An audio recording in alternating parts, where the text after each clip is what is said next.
morning, welcome back to another video, and today we are going to be going over the Blood Elf Bandit Mask Gold Farm. Let us begin. Okay, so today this is a really simple gold farm in order to do. What you're going to be wanting to do is farming up the Blood Elf Bandits on the 𝐆𝐀𝐈𝐿. What is ideal for this is these guys are actually stealthed, so you can have multiple different areas in which you can actually farm this up. However, if we go into macros and we actually set up a new one called Blood Elf and do a /tar blood macro in order to actually target these Blood Elf bandits when they're actually stealthed, as we'll be able to see them as we're a higher level. They are dotted all around the entire 𝐆𝐀𝐈𝐿, and I remember it back in TBC when they used to attack us. However, the Blood Elf Bandit Mask is a cosmetic item that has a 12% chance of dropping from these Blood Elf Bandits. This tends to sell on the auction house for a relatively decent amount of gold. However, it's actually best done if you're actually leveling a Dragonflight, as they will actually attack your character and you don't have to worry about them being stealthed and trying to find them while they are stealthed. Now, there is only usually 2 of these mobs up at any one given time, so be prepared for this. And overall, if you're trying to farm this up, I would always recommend trying to actually have a macro for the /tar, just so you can actually find where they actually are much easier.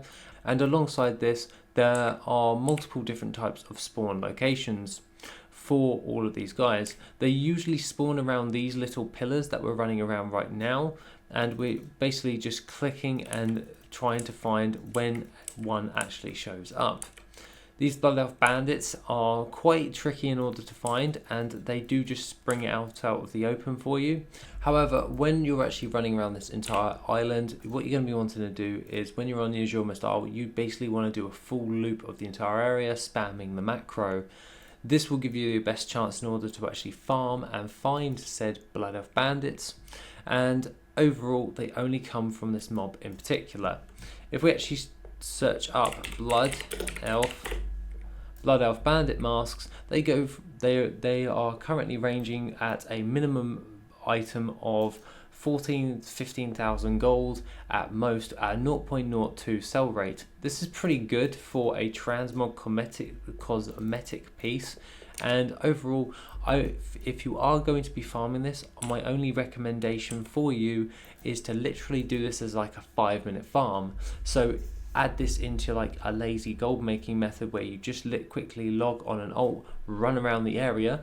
Doesn't take that long to level up a Dragonflight, and then just park them there and let them do the loop for you each and every day for like 5 minutes. Once that's all said and done, they obviously are not around, and then you can go and try that again for the next one where you're adding this to your gold farming sessions. That will be your best and most practical way, and we have found a Blood Elf Bandit. Now, just bear in mind, with a 12% chance of dropping the Blood Elf Bandit mask, we can actually see that you can actually get a quest item called Blood Elf Communications, which you then can hand in for a lovely little piece of everything. But alongside that, we're mainly going for the 12% chance of the Blood Elf Bandit mask, and hence, as it only drops from these mobs in particular, that is going to be your main way in order to actually get a hold of this item. That being said, guys, if you want any other different types of gold making resources or video guides, then please feel free to go over towards the Patreon. Other than that, guys, have an awesome rest of the day, and I shall see you in the next video, which will be soon.